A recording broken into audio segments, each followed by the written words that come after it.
బీహార్ ఎన్నికల్లో కాంగ్రెస్ కూటమి మరోమారు తెలంగాణ తరహాలో గ్యారంటీల మోసానికి తెరలేపింది. తేజస్వి ప్రతిజ్ఞాపరణ పేరుతో ఇండియా కూటమి మేనిఫెస్టోను విడుదల చేసింది. ఆర్జేడీ నేత తేజస్వి యాదవ్, కాంగ్రెస్ నేత పవన్ ఖేడా ఈ మేనిఫెస్టోను రిలీజ్ చేశారు.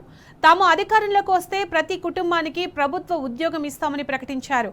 అలాగే 200 యూనిట్ల వరకు కరెంటు ఫ్రీ, 500కే గ్యాస్ సిలిండర్ ఇస్తామని ఊదరగొట్టారు. పెన్షన్లపై కూడా ప్రజలను ఆశల పల్లకి ఎక్కించారు. కొత్త వక్ఫ్ చట్టాన్ని కూడా రద్దు చేస్తామని మేనిఫెస్టోలో పొందుపరిచారు.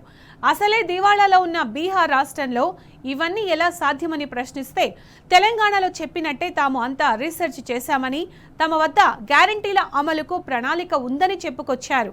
దీంతో బీహార్ జనమంతా తెలంగాణలో కాంగ్రెస్ కూటమి చెప్పిన అబద్ధాల స్క్రిప్ట్ని తమపై కూడా ప్రయోగించాలని చూస్తున్నారని మండిపడుతున్నారు.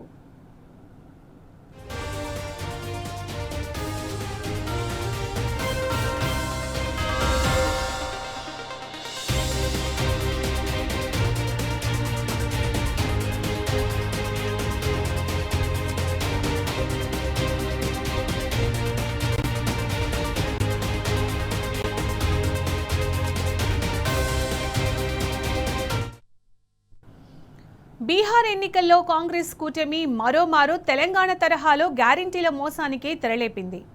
తేజస్వి ప్రతిజ్ఞాపరణ పేరుతో ఇండి కూటమి మేనిఫెస్టోను విడుదల చేసింది. ఆర్జేడీ నేత తేజస్వి యాదవ్, కాంగ్రెస్ నేత పవన్ ఖేడా ఈ మేనిఫెస్టోను రిలీజ్ చేశారు. తాము అధికారంలోకి వస్తే ప్రతి కుటుంబానికి ప్రభుత్వ ఉద్యోగం ఇస్తామని ప్రకటించారు. అలాగే 200 యూనిట్ల వరకు కరెంటు ఫ్రీ, 500కే గ్యాస్ సిలిండర్ ఇస్తామని ఊదరగొట్టారు.